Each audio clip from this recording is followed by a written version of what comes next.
Bienvenido de nuevo. Hoy nos acompaña Philip Pilkington, investigador principal húngaro de Asuntos Exteriores, para hablar de su libro más reciente, El colapso del liberalismo global. Gracias por venir. Gracias por invitarme, Glenn.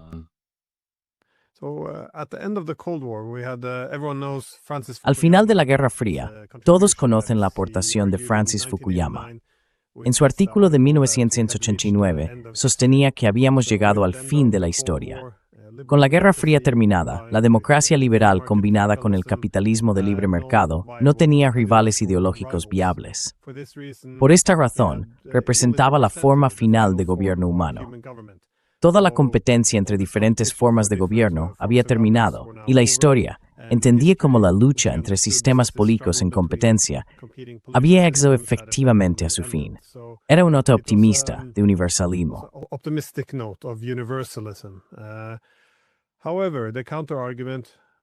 Sin embargo, el contraargumento presentado por personas como Samuel Huntington era que existían alternativas y que era poco probable que esto representara realmente el fin de la historia.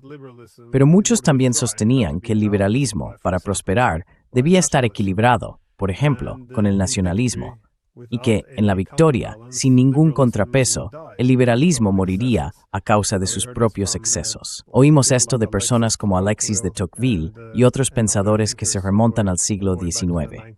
Ahora, en su libro, usted también describe un futuro oscuro para el liberalismo global, ya que los mercados libres, la globalización y la democracia liberal se están desmoronando.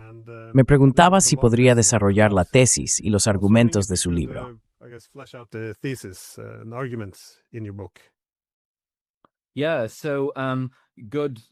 Sí, bueno, un buen comienzo con Fukuyama. En realidad creo que Fukuyama merece una segunda mirada. Acabo de escribir un ensayo con mi coautor David Dusenberry, titulado La era de la recivilización en los asuntos estadounidenses, en el que tratamos bastante a fondo a Fukuyama. Creo que a veces Fukuyama recibe una reputación un poco injusta. Tiene una visión bastante interesante y creo que es mucho más honesto respecto al liberalismo. Así que, muy brevemente, en el siglo XX y especialmente después de 1945, el liberalismo pasó a asociarse en las universidades con la idea de libertad negativa de Isaiah Berlin, donde ya sabes, el Estado simplemente retira su mano y force o tour su mano es hacer lo que quieras. It takes the hand of the state away and you can do what you want. And I think Fukuyama is much more honest in that he says. Y creo que Fukuyama es mucho más honesto al decir básicamente que el liberalismo es un proyecto positivo. Es un proyecto que debe difundirse. Y así es como lo vio Hegel a través de Napoleón y como lo vio Koyeve. Ellos fueron las fuentes de Fukuyama. Así que creo que lo primero que hay que decir es que estoy de acuerdo con Fukuyama y no con Isaiah Berlin, en que el liberalismo es un proyecto positivo. Y vimos el comienzo de un intento de difundir el liberalismo positivo en el bombardeo de Serbia. Lo vimos de nuevo en 2003, en la guerra de Irak, de una forma muy descarada.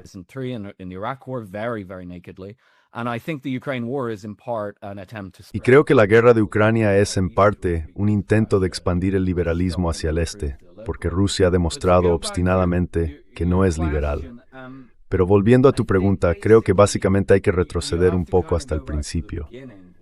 ¿Qué es el liberalismo? Según mi interpretación, surge hace aproximadamente medio milenio. Y hay dos elementos, un acontecimiento clave y un libro clave. El acontecimiento clave es la Guerra Civil Inglesa, que en realidad es un nombre erróneo.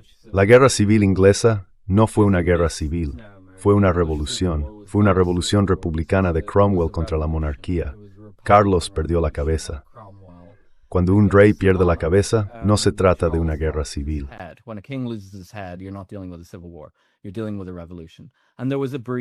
Estás tratando con una revolución.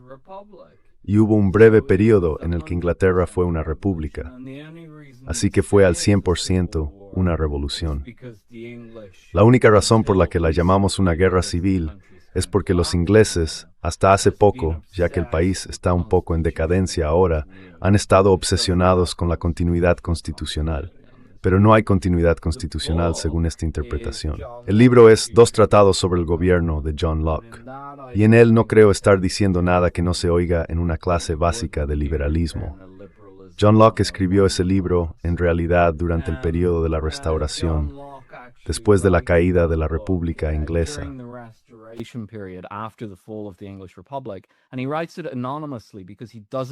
Y lo escribe de forma anónima porque no quiere que se asocie con su trabajo epistemológico. Tratados sobre la naturaleza humana. Ese es el libro de Hume, pero sea cual fuera el equivalente en el caso de Locke. Y lo hace porque sabe que las autoridades lo verán como un texto cromwelliano o como un eco de lo que yo llamo la Revolución Inglesa. Así que básicamente de ahí proviene el liberalismo. Y según mi interpretación, tiene un enorme impacto en las clases políticas e intelectuales, desde la Guerra Civil Inglesa hasta la Revolución Francesa, la Revolución Americana y el gobierno británico del siglo XIX, especialmente a través del sistema imperial británico.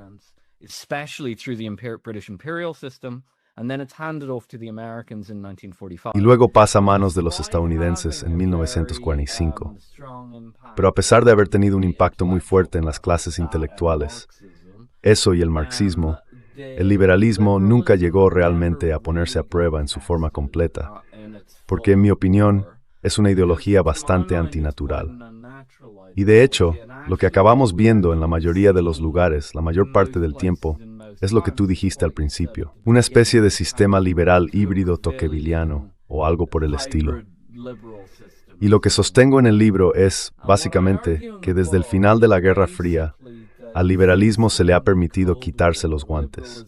Se le ha permitido intentar expandirse de forma muy agresiva, fracasar, pero intentar expandirse de forma muy agresiva por todo el mundo.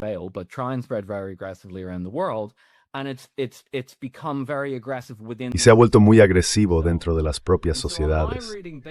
Así que, según mi interpretación, el liberalismo básicamente alcanza su punto máximo durante la segunda administración de Obama, con los extremos culturales y demás que vimos entonces.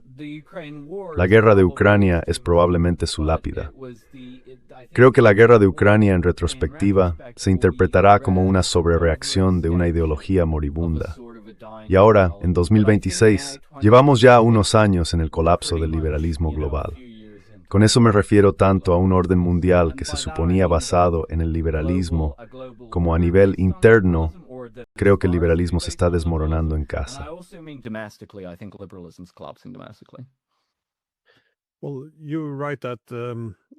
Bueno, tienes razón en que en la era posterior a la Guerra Fría existía la creencia de que los mercados libres y la democracia liberal se reforzaban mutuamente. De nuevo, un tema clave también en Fukuyama. Sin embargo, si observamos a académicos como el profesor Dani Rodrik, él señala que, si queremos considerar la democracia, la soberanía nacional y la globalización, no se pueden tener las tres a la vez. La ideología de la era posterior a la Guerra Fría sostenía que todas se reforzaban entre sí. Pero, por ejemplo, si tienes mercados libres, entonces en algún momento él utiliza el ejemplo de México, importa menos a quién votes en México, si eres mexicano, que quién gobierne en Estados Unidos, porque ahí es donde entra la economía. ¿Cómo ves tú los mercados libres y la democracia liberal? Es decir, ¿cuándo se refuerzan mutuamente y cuándo entran en conflicto?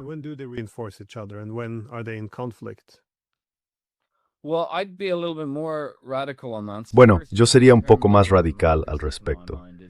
En primer lugar, el término democracia liberal, en mi opinión, es una fusión extraña. Surge en la era posterior a 1945. La democracia liberal es la ideología de Estados Unidos, o del imperio estadounidense, o del acuerdo de posguerra, o como se le quiera llamar. Pero antes de eso, el liberalismo nunca ha sido realmente una aspiración democrática. Simplemente nunca lo ha sido. Es decir, volviendo a Fukuyama, él se basa en Koebe, se basa en Hegel. Y Hegel cree que el fin de la historia en realidad comienza con la marcha de Napoleón por Europa, porque Napoleón va y establece estos regímenes liberales, o al menos semiliberales, basados en el código napoleónico y demás.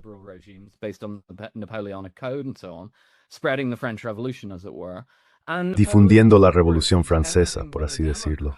Y Napoleón, por supuesto, no es en absoluto un demócrata. Es un emperador autoproclamado, quiero decir, literalmente se corona a sí mismo emperador de Francia, lo cual es un gesto muy inusual. Y su sobrino, creo, Napoleón III, intenta de nuevo gobernar como emperador en Francia, como una especie de emperador liberal.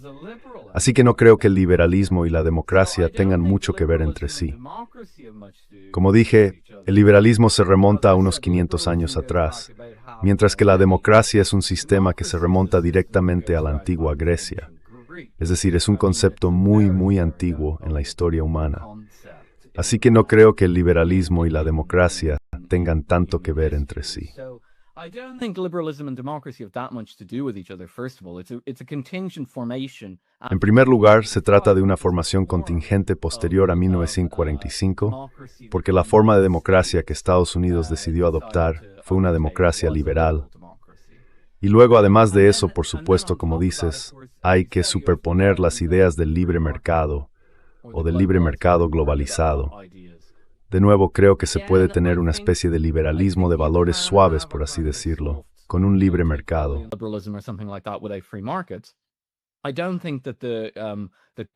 No creo que el comercio fuera particularmente libre, o no el comercio, sino los mercados financieros globales, por ejemplo, entre 1945 y 1973. Pero no creo que nadie sostuviera que ese fuera un momento liberal, o el comienzo del momento liberal en cierto sentido, después de 1945. Pero sí parece claro que, a medida que el liberalismo se vuelve más radical, surge esta tendencia a desear mercados libres globalizados. Y la manera en que trato ese tema en el libro es que, en un mundo liberalizado y globalista, el que obtuvimos después de los años 90, las cosas no se juzgan según criterios normales. Así que, por ejemplo, en lo que yo llamo el periodo liberal más suave, desde 1945 hasta, no sé, el final de la Guerra Fría, quizá hasta 1979 o algo así, pero sea cual sea la periodización, las cosas se juzgaban básicamente.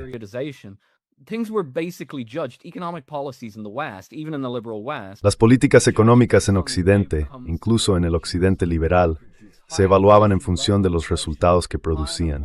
Provocaban una alta inflación, una baja inflación, un alto desempleo o un bajo desempleo. En general, tendían a centrarse más en las personas. Por ejemplo, en la década de 1960 no estaban tan obsesionadas con métricas como el PIB. Se enfocaban mucho más en el empleo y el crecimiento salarial, y se consideraban una variedad de indicadores. En los países escandinavos, por supuesto, eso era aún más evidente. Lo que creo que básicamente ocurrió en la década de 1990 es que al entrar en lo que yo llamo hiperliberalismo, la gente empezó a juzgar los resultados no en función de si eran buenos o no para las personas, sino de si el mercado globalizado se asemejaba a un modelo económico.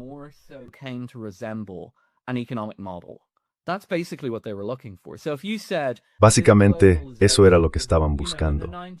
Así que si decías, esta globalización no es, ya sabes, en los años 90, por ejemplo, si Pat Buchanan o Ross Perot hubieran dicho en Estados Unidos, este modelo no está funcionando para los trabajadores estadounidenses, estamos perdiendo empleos en la manufactura y cosas por el estilo, la respuesta de los liberales habría sido, por supuesto, eso es cierto. Pero en un sentido global, la economía se está volviendo más eficiente o más óptima en el sentido de Pareto, para usar el término técnico. Y así empezaron a juzgar las cosas de una manera muy abstracta, lo que en mi opinión es una verdadera señal de ideología.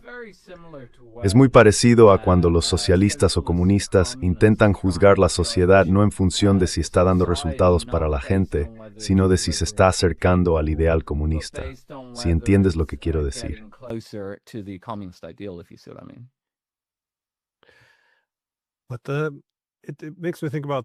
Me hace pensar en el trabajo de personas como Karl Polanyi, donde se critican los excesos de los mercados libres sin restricciones como algo antinatural, porque la sociedad misma acaba convirtiéndose esencialmente en un apéndice del mercado. Donde quiera que vaya el mercado, la sociedad tiene que adaptarse. Y puedo entender por qué esto se llevó a su extremo después de los años 80, al comienzo de los 90. Porque everything is Hanks, o muchos acuerdos comerciales entalz en torno a la idea de una nueva visión internacional del trabajo.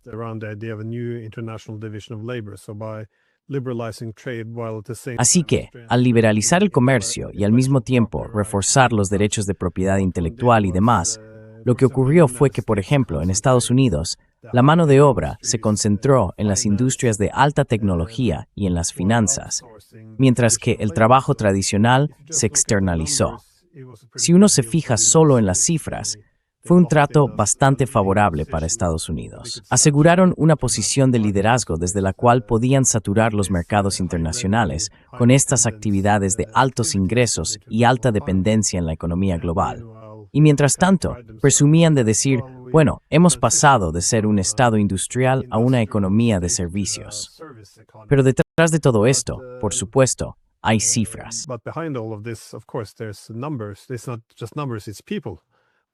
No se trata solo de cifras, se trata de personas.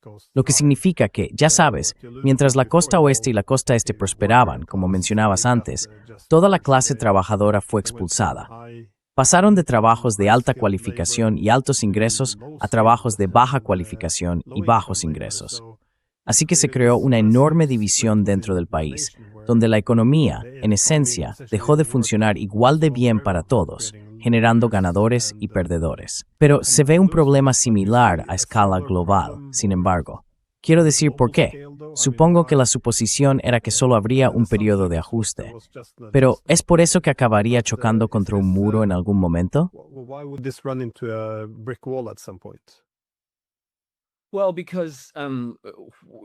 Bueno, porque tienes razón sobre lo que ocurre. La forma en que yo lo expresaría es que el trabajador estadounidense se convirtió en consumidor. Y por supuesto no estoy diciendo que dejaran de trabajar. Trabajaban en este tipo de empleos mal pagados y cada vez más en el sector servicios. Ahora bien, la manufactura nunca fue realmente destruida en Estados Unidos. Si alguna vez has vivido o estado en Estados Unidos durante un tiempo, te das cuenta de lo proteccionista que es su economía. Tiene productos completamente distintos a los de Europa. En mi opinión, son de mucha menor calidad. No podrían competir con los productos europeos o chinos en un mercado justo. Así que tienen una especie de muro proteccionista, en cierto sentido, construido en torno al sistema del NAFTA que han creado allí. Pero la desindustrialización fue real.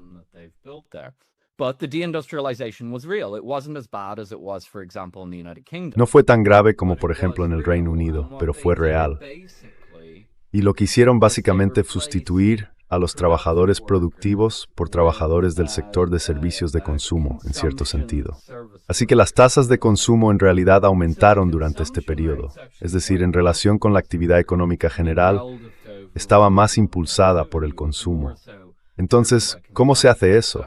¿Cómo se puede consumir tanto sin producir lo suficiente?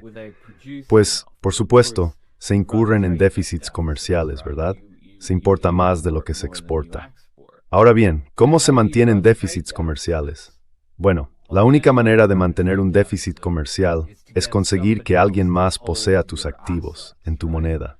Así que en el caso de Estados Unidos, necesitas que alguien posea dólares o activos denominados en dólares.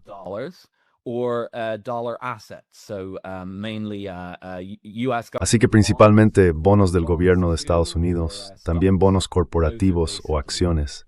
Esas son básicamente tus opciones. También puedes compensarlo con inversión extranjera directa, pero eso nunca es suficiente para mantener grandes déficits comerciales como los que Estados Unidos ha tenido realmente desde los años 80. Así que todo el modelo del que hablas se basaba en la capacidad del resto del mundo para prestar a Estados Unidos. Y por prestar, me refiero simplemente a mantener activos estadounidenses. Básicamente lo que describes ahí es el modelo de Wall Street. Quiero decir, eso es, en efecto, lo que es el modelo de Wall Street. Y así es como funciona el sistema. El sistema funciona en la medida en que funciona, pero ya sabes, no creo que produzca una buena sociedad.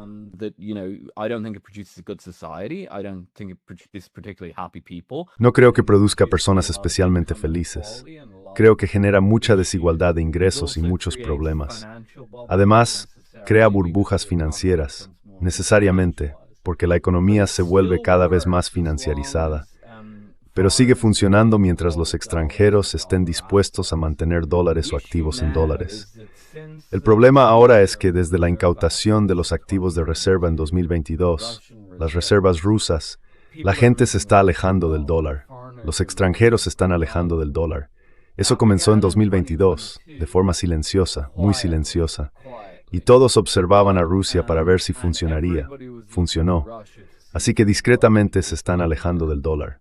Pero realmente se aceleró en el periodo previo al Día de la Liberación, el pasado abril.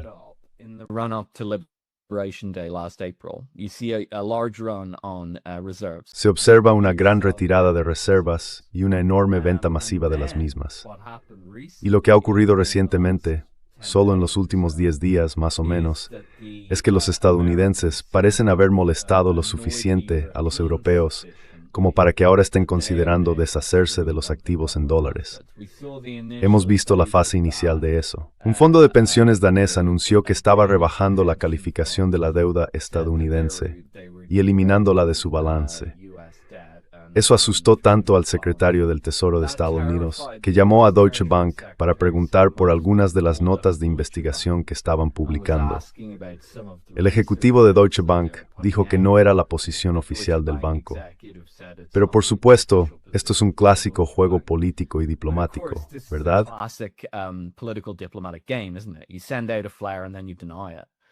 Lanzas una señal y luego lo niegas. Así que ahora todo el mundo sabe, creo que todos los que necesitan saberlo lo saben, que va a haber una disolución gradual de las tenencias de activos en dólares a partir de ahora, probablemente también por parte de Europa. Y lo que eso significa es que Estados Unidos tendrá que volver, como dicen los economistas, a su nivel de vida de equilibrio, básicamente al nivel que realmente produce. Y creo que van a experimentar un descenso considerable en el nivel de vida. Eso podría ser bastante inquietante para el país, porque ya es políticamente inestable y depende en gran medida del crédito barato y del consumo para mantener su modelo social, de una manera en la que, por cierto, Europa no lo hace.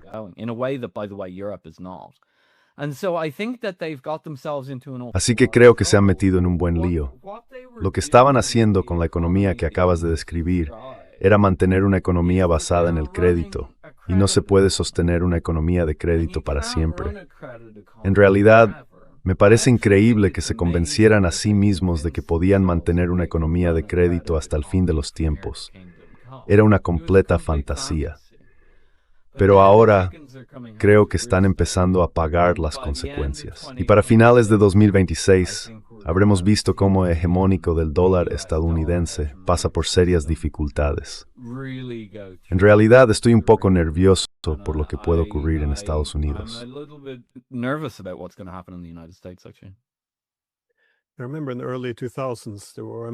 Recuerdo que a principios de los años 2000 había políticos estadounidenses que sostenían que no debían preocuparse demasiado por la deuda. De hecho, la enorme deuda que estaban acumulando se consideraba un signo de la fortaleza de Estados Unidos. Mostraba que el resto del mundo estaba dispuesto a prestarles dinero porque confiaba en la solvencia y la fuerza duradera del país. Así que era una forma bastante perversa de ver su economía en aquel entonces. Pero acabas de mencionar la financiarización de Occidente, así como la desindustrialización. Lo interesante, sin embargo, es que muchos de los liberales de mercado del siglo XIX defendían políticas económicas que limitaran la búsqueda de rentas, porque una vez que se alimentan estas oligarquías, no responden muy bien a los mercados. Extraen riqueza del proceso productivo y, en esencia, recompensan a personas que no han contribuido a él, no solo de su propia población. No, Arowitz.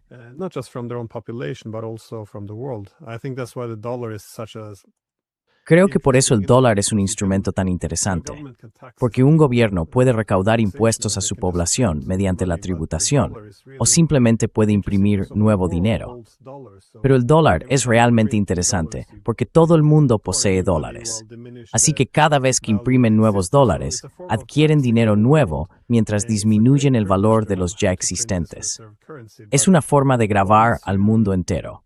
Y es un gran privilegio poder imprimir la moneda de reserva. Pero una vez que se hace esto en exceso, y además se empieza a utilizar la moneda como arma, el resultado previsible es que empieza a morir. ¿Cómo interpretas la financiarización vinculada a la muerte del liberalismo? ¿Es esto simplemente lo que ocurre cuando una economía se desboca, con todos haciendo exactamente lo que piensan y lo que quieren, con la esperanza de dar un Trusogamids Bowerfinefwithnos al final. Hope that somehow we'll all benefit at the end. Well, I think thinking of it in terms of Bueno, creo que pensar en ello en términos de búsqueda de rentas extractivas es correcto. Y tienes toda la razón. Incluso los primeros economistas liberales lo veían de otra manera. Los pre-neoclásicos, si queremos ser técnicos, los economistas clásicos desde David Ricardo y Adam Smith hasta John Stuart Mill. Todo esto realmente solo empezó a cambiar hacia la década de 1870, si quieres conocer su historia. Pero incluso un economista neoclásico como Alfred Marshall reconocería la existencia de rentas y las consideraban fundamentalmente distintas del beneficio. Ahora bien, por supuesto, ellos tenían un modelo de división muy simple porque trataban con el siglo XIX y el entorno de la fábrica urbana generaba evidentemente beneficios que requerían producción y demás, mientras que la sociedad agrícola rural era principalmente un factor de renta.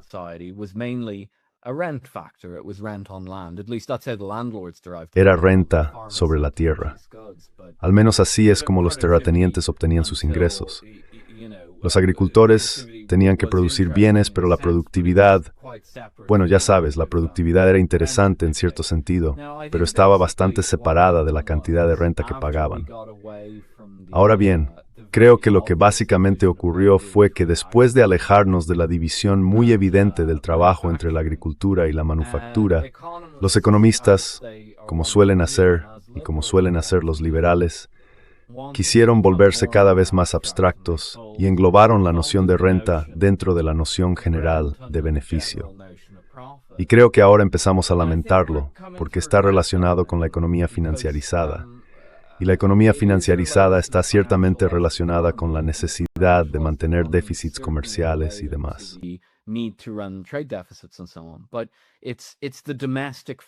Pero esa es su cara interna. Así que si la economía global dolarizada, con enormes déficits comerciales para Estados Unidos, es la cara internacional del capitalismo rentista o de Wall Street, el modelo estadounidense posterior a 1990, entonces su cara doméstica es el aumento de la extracción de rentas. Y creo que lo que está ocurriendo ahí es básicamente que Estados Unidos se ha topado con un muro de crecimiento, ¿verdad? Es decir, imagina que diriges una economía en la que en realidad no estás invirtiendo tanto en el lado productivo como, por ejemplo, hace China.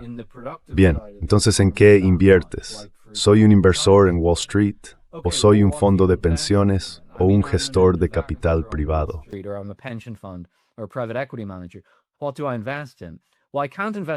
¿En qué invierto? Bueno, no puedo invertir en otra fábrica porque ya sabes, hemos estructurado la economía global de tal manera que no es rentable hacerlo aquí. No podría competir con una fábrica china o mexicana. Entonces, ¿en qué invierto? Pues en general, tiendes a invertir en servicios, ¿no? Y eso es lo que hicieron durante mucho tiempo. Pero mi suposición es que en cierto momento se ha saciado la demanda de servicios. Solo hay una cantidad limitada de servicios que la gente puede desear, si sabes a lo que me refiero. Y en ese punto, empiezas a pasar a una economía de pura extracción de rentas, que creo que es en la que hemos estado en Estados Unidos durante casi 10 años.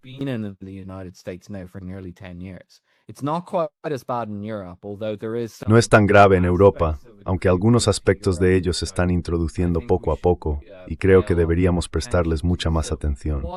¿Cómo se manifiesta esto? Pues puede adoptar varias formas diferentes. Una de ellas consiste básicamente en despojar de activos a las empresas. Esto es lo que hace el capital privado en muchos casos.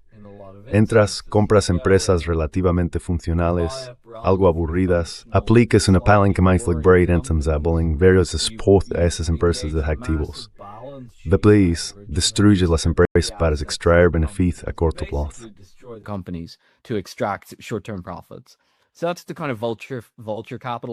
Así que ese es el tipo de modelo de capital buitre. Existe. No es tan frecuente como algunas personas lo hacen parecer por motivos políticos, pero está ahí. Creo que el verdadero aspecto de la economía de rentas está apareciendo por otros canales. El primero que destacaría es el de estos fondos que compran propiedades por todas partes y las convierten en viviendas de alquiler. En Estados Unidos esto es especialmente grave. Entran, compran casas unifamiliares, superan las ofertas de las familias y luego se las alquilan a esas mismas familias. Lo que se está creando es, en efecto, una nueva clase de propietarios. ¿Y quién es el propietario? Bueno, supongo que el magnate del capital privado. Pero, ¿quién posee los activos?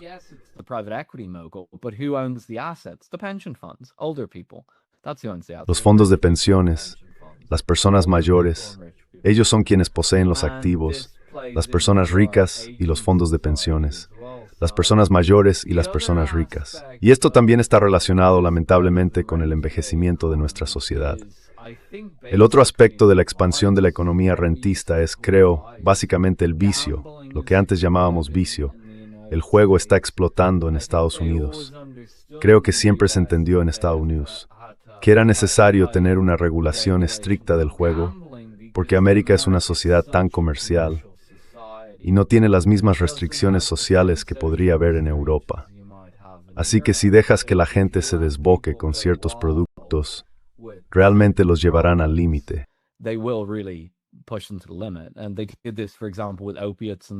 Y lo hicieron, por ejemplo, con los opiáceos en Estados Unidos.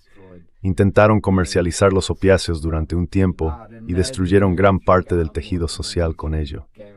Y ahora lo están haciendo a través del juego, principalmente mediante la gamificación y cosas por el estilo.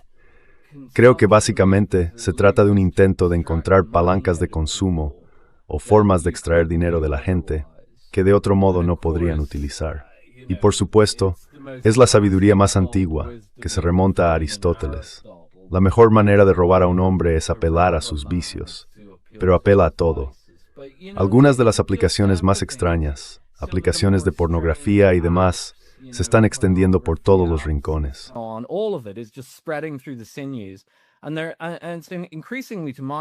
Y cada vez más, en mi opinión, hay un intento de comercializar las relaciones humanas. Creo que es hacia ahí donde se dirigen las cosas con la expansión de la economía rentista. Pero no es sostenible porque en última instancia se trata de una economía extractiva.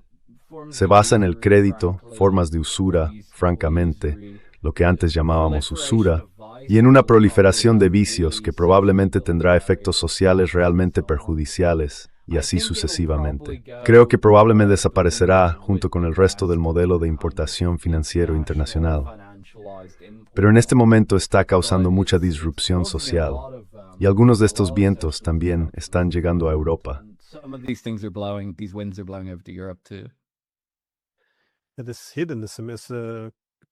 Este hedonismo es, sin embargo, un aspecto interesante del liberalismo, porque si miras a lo largo de la historia, en la mayoría de las religiones y de las sociedades, a menudo se observan códigos morales organizados en torno a la idea de que es necesario tener cierta autodisciplina. De hecho, si miras a personas como Alexis de Tocqueville, él pensaba que el liberalismo y la libertad funcionaban en Estados Unidos porque estaban equilibrados por el espíritu religioso, que exigía cierta contención. Una vez más, la idea de hacer exactamente lo que uno quiere, cuando quiere, cualquier placer en cualquier momento, se consideraba algo que corrompía el alma humana. Pero en la sociedad liberal moderna, esto no solo se tolera, sino que se celebra como una virtud. Esa actitud de haz exactamente lo que quieras, cuando quieras. Y sí, puede considerarse corruptora. Quiero preguntarte sobre el aspecto hegemónico, porque lo mencionaste antes.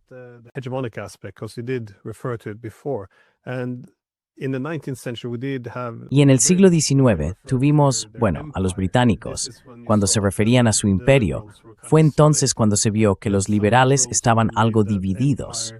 Había algunos liberales que creían que el imperio contradecía sus principios de liberalismo. En otras palabras, imperio liberal se convirtió en un oxímoron, porque el liberalismo implicaba que los países debían tener su propia autodeterminación, gobernarse a sí mismos. Por otro lado, había otro grupo de liberales que decía no, que el liberalismo se difundía a través de los británicos, por lo que un imperio liberal era para expandir el liberalismo.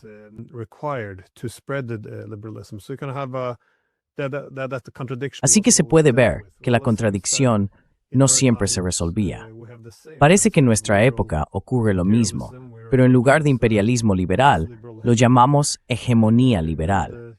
Y ya sabes, algunos sostienen que el esfuerzo por dominar a otros pueblos contradice el liberalismo. Otros argumentan que en esencia estamos difundiendo el liberalismo por el mundo, pero a menudo la consecuencia es simplemente el imperialismo de siempre, solo que con una justificación liberal. Así que, supuestamente, ocupamos Afganistán durante 20 años porque queríamos que las niñas fueran a la escuela.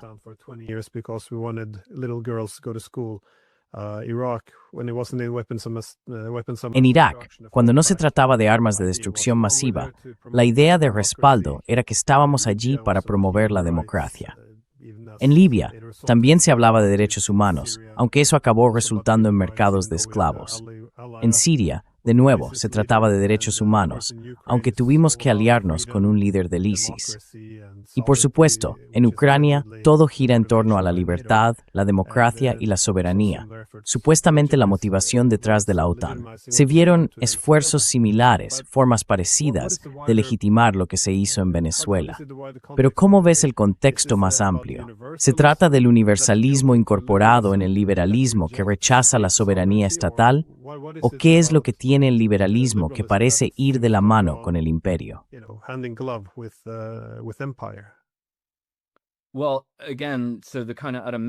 Bueno, de nuevo a un nivel un poco meta. Volvería a los comentarios que hice antes sobre Fukuyama. Tiene razón. El liberalismo es un proyecto inherentemente ideológico. Después de la Revolución Francesa, se expandió con Napoleón. Si hubieras ido al gran ejército y hablado con alguno de los líderes y les hubieras preguntado, ¿qué estáis haciendo? Sois republicanos y liberales. ¿Cómo podéis difundir esto a punta de fusil? Se habrían reído de ti y habrían dicho, esa es precisamente la idea. Así que, históricamente, es simplemente analfabeto pensar que no se trata de una ideología imperialista. Cada vez que el liberalismo lograba afianzarse políticamente, se expandía de forma imperial.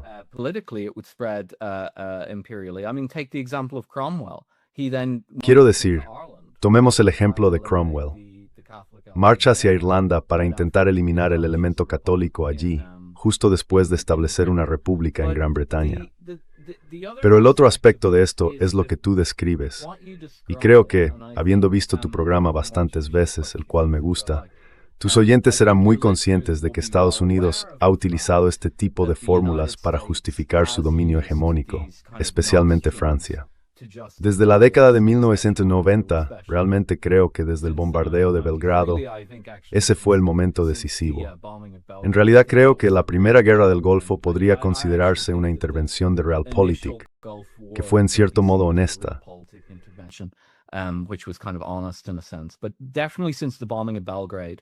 Pero sin duda, desde el bombardeo de Belgrado hemos estado utilizando estos remedios para difundir el liberalismo.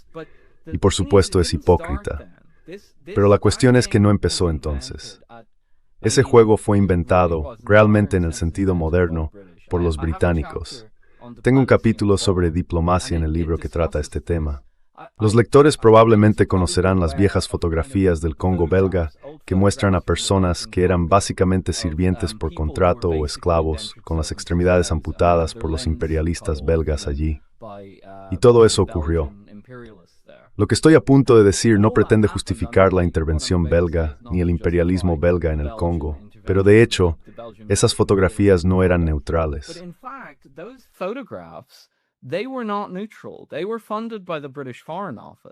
Fueron financiados por el Ministerio de Asuntos Exteriores británico. De hecho, no estoy seguro de si fueron tomados por ellos, pero sin duda fueron difundidos en Gran Bretaña por Roger Casement, que trabajaba para el Ministerio de Asuntos Exteriores, o el Ministerio Imperial. Casement, por supuesto, se convirtió en un revolucionario irlandés y fue ejecutado por su intento de llevar armas alemanas a la Hermandad Republicana Irlandesa. Como digo en el libro, eso ocurrió porque Casement creía demasiado en los principios liberales y acabó convirtiéndose en un antiimperialista. Así que esa es una dialéctica muy interesante que se repite una y otra vez en el liberalismo. Pero el caso es que incluso esas fotos de las que todos tenemos un vago recuerdo del Congo belga, aquello fue una operación del Ministerio de Asuntos Exteriores, y el objetivo era sacar a los belgas del proyecto imperial. out of the imperial project. There was a scramble for Africa at the time. En aquella época, en la década de 1890, hubo una carrera por África, y los británicos buscaban oportunidades para eliminar a sus rivales.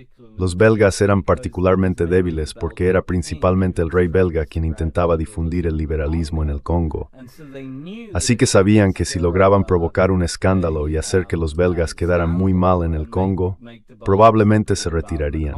De hecho, tuvieron éxito con esta operación. Pero la cuestión no es justificar lo que hicieron los belgas en el Congo, sino señalar que al mismo tiempo había personas siendo torturadas en la India británica por no pagar impuestos, por ejemplo.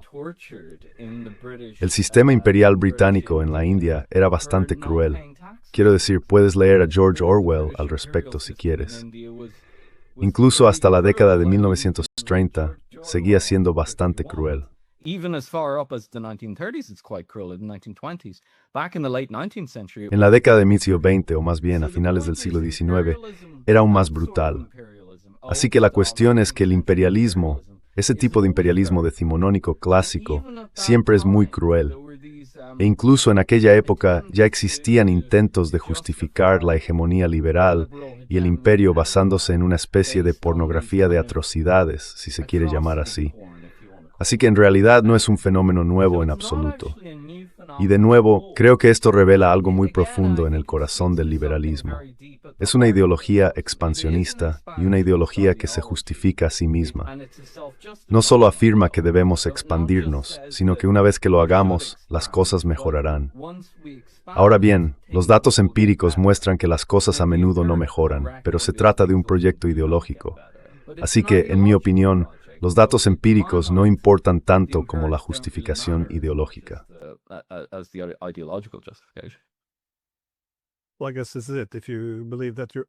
Bueno, supongo que esto es todo. Si crees que estás sirviendo a un principio universal que debería ir más allá o incluso violar la soberanía, no se trata solo de un derecho a gobernar sobre otros o a infringir la soberanía. También se convierte en una responsabilidad. Y esto está muy presente en el lenguaje. Pero por esta razón, en un futuro próximo, ¿ves que el capitalismo del libre mercado se derrumbe? El libre comercio, al menos no el capitalismo, que probablemente continuará. Pobres libres. Está la propia democracia en riesgo. Y supongo que ha terminado la globalización. ¿Qué significa el colapso? Supongo que eso es lo que quiere.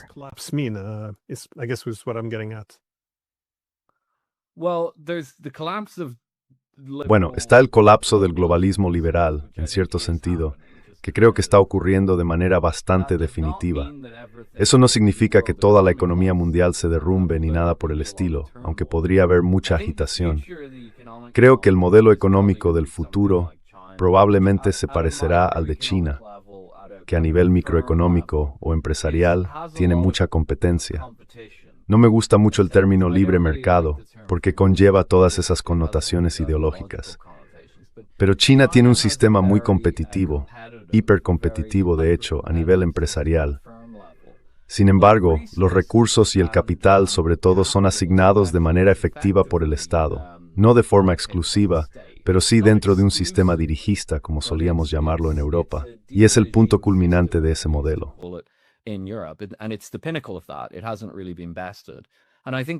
Realmente no ha sido superado, y creo que ese es probablemente el futuro del capitalismo, de las economías funcionales.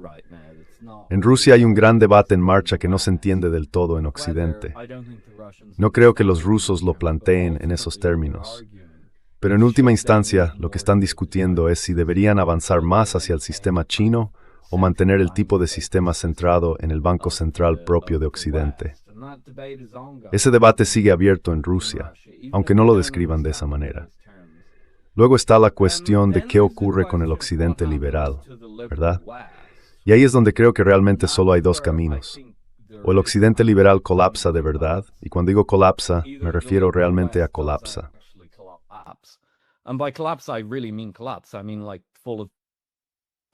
Quiero decir, como la caída del Imperio Romano. No significaría necesariamente una vuelta al conflicto o a la guerra o algo por el estilo, sino más bien un retroceso gradual de la civilización. Se puede pensar que, incluso en épocas en las que el Imperio Romano aún existía nominalmente en los primeros siglos de nuestro siglo, uno podía ir a las provincias del antiguo imperio y hablar con alguien, y esa persona señalaría un viejo acueducto en ruinas. Y ni siquiera sabría para qué servía, no sabría cómo usarlo, no sabría nada. Simplemente habría un acueducto allí, que en su momento se utilizó, pero se había olvidado cómo hacerlo funcionar. Un verdadero proceso de descivilización, como Glenn Deason y yo lo llamamos en el ensayo. Y creo que ese es un riesgo serio en Occidente.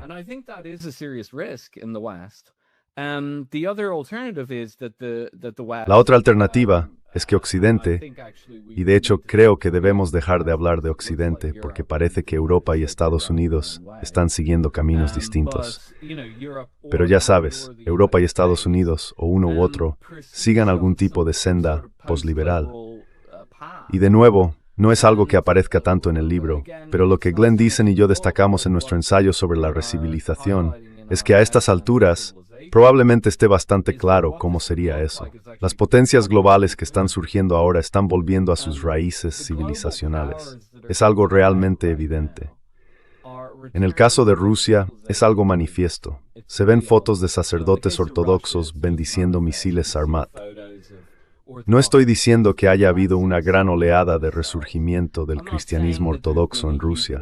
En realidad es una situación mixta, aunque sí se ha vuelto más popular entre la élite.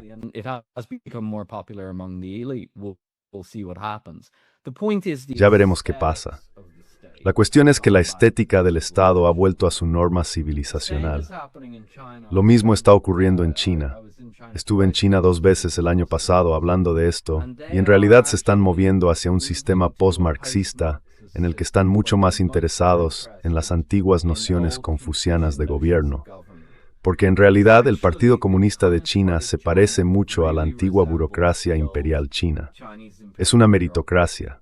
Está gobernada en efecto por las personas más inteligentes. Tienen exigentes exámenes de servicio civil, muy difíciles de superar, y luego tienen una sociedad muy orientada al mercado y comercial por debajo de eso. Bueno, básicamente estás hablando de China tal como ha sido históricamente.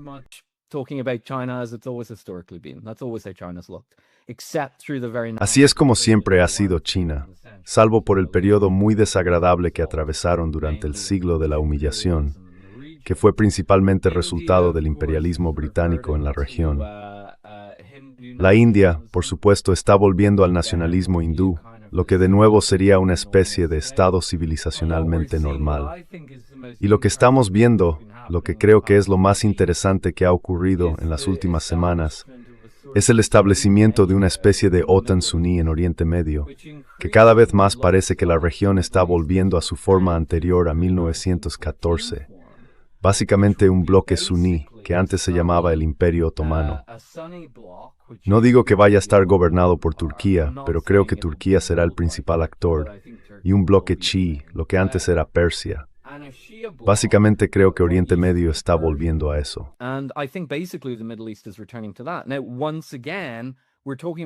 Ahora una vez más, estamos hablando de sistemas civilizacionales aquí. El Islam suní, principalmente de tipo túrquico, con variantes en Arabia Saudí, Pakistán y otros lugares, y el Islam chií en la antigua Persia.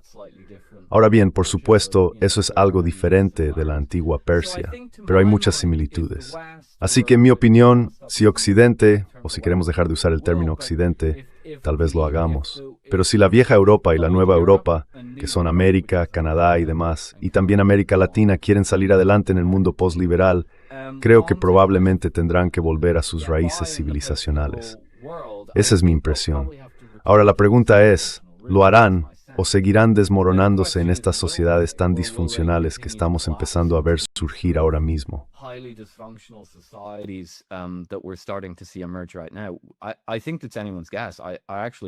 Creo que eso es algo que nadie puede saber. En realidad, no creo que lo sepamos.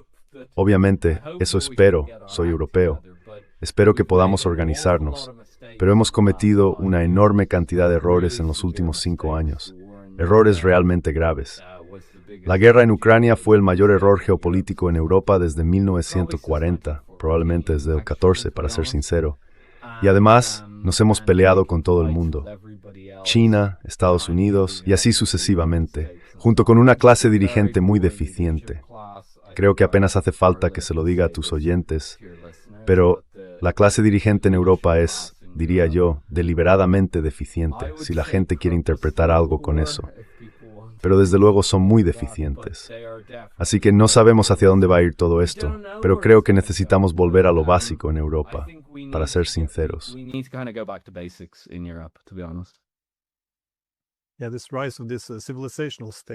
Sí, este auge de estos estados civilizacionales es bastante interesante, porque bueno, como dije al principio, Francis Fukuyama sentó en cierto modo las bases para los debates posteriores a la Guerra Fría.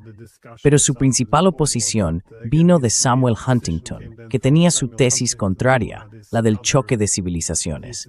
Y esa tesis era, ya sabes, bastante razonable en su fundamento. Es decir, los seres humanos siempre se organizan en tribus. No puede haber un grupo interno claro si no existe un grupo externo claro.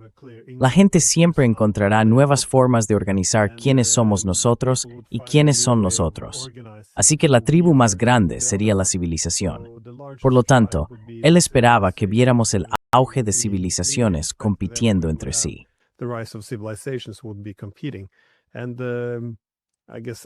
Y supongo que después de estos 30 años, se puede ver a muchos países, por diversas razones, siguiendo este camino.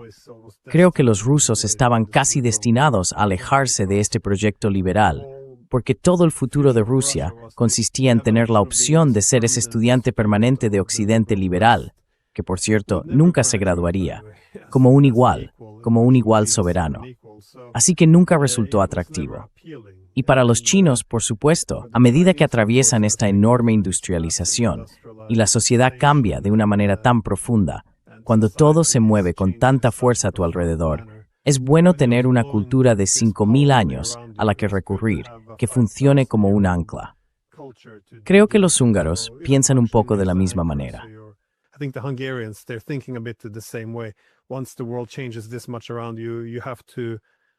Una vez que el mundo cambia tanto a tu alrededor, tienes que echar raíces profundas en tu propia tradición. Creo que eso es bastante sabio. Quizás sea por mi inclinación conservadora, pero resulta interesante que los países estén yendo en esa dirección, identificarse y organizarse según civilizaciones. Solo como última pregunta, ¿qué crees que reemplazará a esto? Porque si el liberalismo global está muerto, y cada día parece haber más pruebas que respaldan esa tesis, ¿qué lo sustituiría realmente? ¿Cómo sería el sistema postliberal? ¿Podrá el sistema multipolar reemplazarlo? Porque normalmente en el siglo XIX o XX vimos que el sistema económico liberal solo surgió realmente bajo la hegemonía británica y luego la estadounidense. Entonces, ¿qué crees que seguirá a este declive?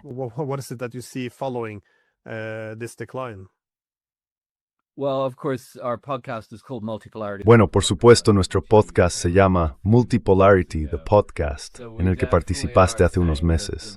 Así que sin duda, estamos diciendo que el sistema multipolar va a emerger. Nos alegra también tener la marca registrada, ahora que todo el mundo se ha puesto al día. Por supuesto, tú siempre fuiste consciente, y algunas otras personas en YouTube también, pero nos llevó mucho tiempo hacer que ese mensaje llegara. Estoy seguro de que lo sabes. Y el mundo multipolar ya está aquí.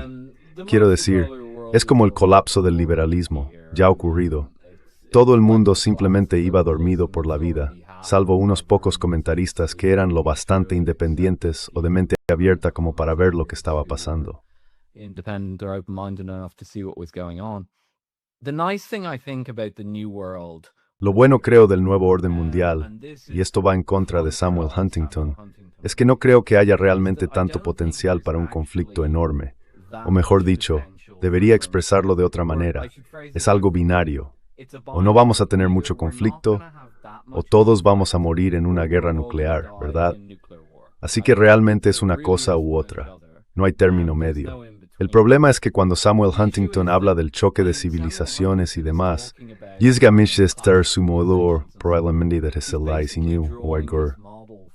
probably from the 19th century or something like that.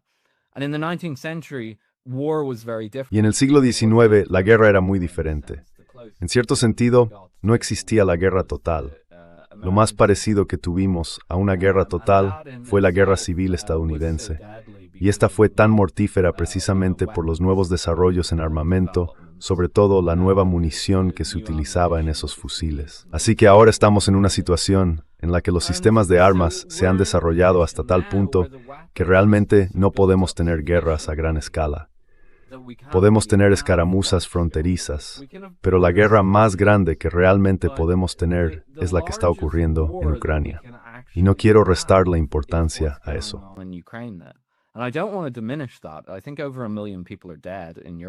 Creo que hay más de 1 millón de personas muertas en Europa, y nadie quiere admitirlo. Cuando dices esa cifra a la gente, incluso sin entrar en la cuestión de quién sufrió las bajas, que obviamente fue Ucrania, la gente no lo admite. Pero incluso si simplemente dices 1 millón de muertos y lo dejas sin especificar, he estado en Bruselas y en otros lugares, y cuando lo dices, a la gente casi se les salen los ojos de la sorpresa. Saben que es verdad, pero no quieren reconocerlo, y les va a resultar muy difícil admitirlo. Pero dicho todo esto, esa es la guerra más grande que se puede tener. Cualquier escalada más allá de lo que está ocurriendo en Ucrania es una guerra nuclear. Es nuclear, o está a 1 o 2 pasos de ser una guerra nuclear.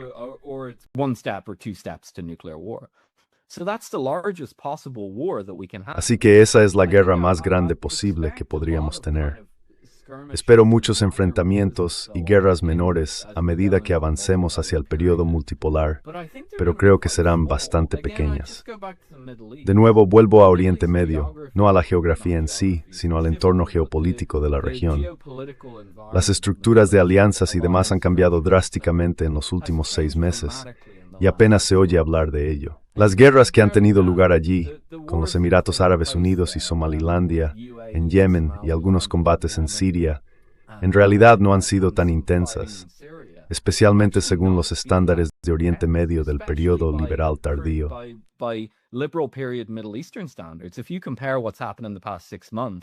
Si comparas lo que ha ocurrido en los últimos 6 meses con lo que pasó durante la Guerra Civil Siria, es como el día y la noche. La Guerra Civil Siria fue brutal. Lo que está ocurriendo ahora ha sido en realidad bastante rápido. No diría que sin derramamiento de sangre, pero ha sido mucho menos sangriento que el conflicto medio en Oriente Medio. Así que creo que, si conseguimos evitar que un verdadero lunático tenga el dedo sobre el botón nuclear, o que gente realmente loca en Estados Unidos, a medida que el país pierde importancia global, decida enfrentarse, por ejemplo, a China por Taiwán, y acabemos con un portaaviones hundido donde tengan que decidir si pulsar o no el botón nuclear, entonces podríamos evitar lo peor.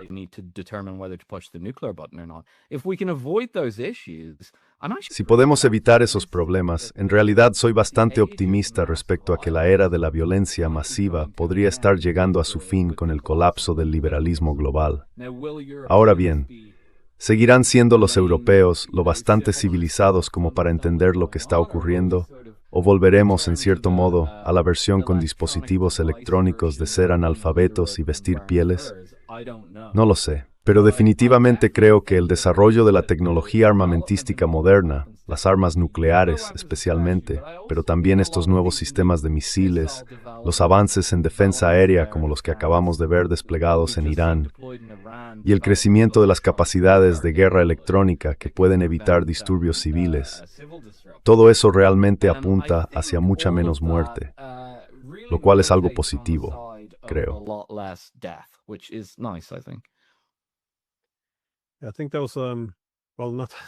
Creo que ese fue, bueno, sin volver otra vez a Fukuyama, un fallo clave, la suposición de que solo existía una forma de gobierno. También señaló que Estados Unidos era el líder indiscutible, por lo que todos los países se alinearían bajo el liderazgo estadounidense y los valores de la democracia liberal.